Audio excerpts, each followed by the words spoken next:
Greetings, Benjamin J. from BENZTRAINZ with another in the series. Well, another new engine arrived today, along with that Marx 6000, and this is it. This is a Marx 897.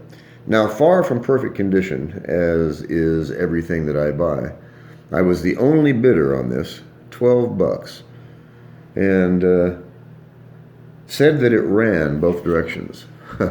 It chattered in both directions. It would not run at all. So anyway, it's in fair condition. The neat thing about it, of course, is it's a 1939 original tin litho engine. Now the other side is actually fairly decent. Now Marx only made several different models of tin litho as far as a printed engine, and it's actually quite striking. When this was new, it was probably really attractive. But in any case, there's the 897, and then of course the 898 is the same engine without the litho. It's just a black engine. Anyway, it's interesting that it has a pre-war motor, of course. This is 1939, and yet it has a post-war contactor. Now, I don't know if this was a transition piece when they were going from the early two-contact pickup shoe. Not really sure, unless it's been replaced. But this is definitely the original motor for this engine. It has been in here for probably since the day it left the factory. So, hard to account for that. I'm not really sure. I looked it up in my Marx book, and it is definitely 1939. There's no doubt about that. And it's completely original. There's no doubt about that. It's not a new motor. That's a pre-war motor, and yet it has a post-war contactor. So, don't know. Anyway, it didn't run very well at all. It would chatter, but it actually did not run at all. And so what I did was pulled it apart. Very first thing I do on these things is bypass the E-unit. If it doesn't work perfectly, I don't deal with it. I bypass it. There's nothing worse than having an engine chatter along the track. And you can bypass that E-unit, you get pure power going to the motor. These things just come back to life and they purr. And it's got some damage, no doubt. But even so, it's 1939, it's original. And the nice thing about it, of course, is the fact that it's running. So did the bypass, lubed it, tuned it, cleaned the brushes.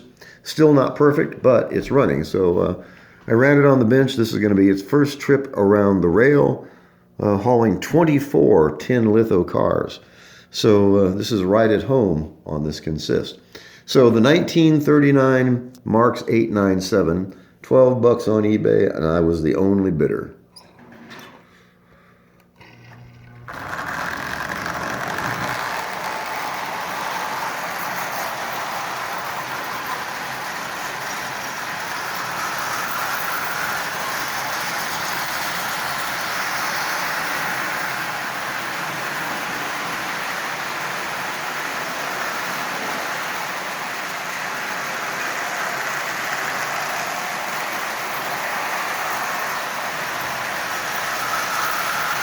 Let's turn this up a bit faster. There we go.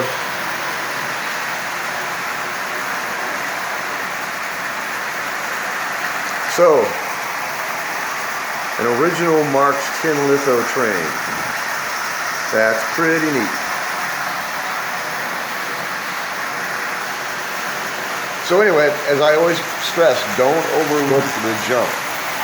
Now, why no one else bid on this, I have no idea.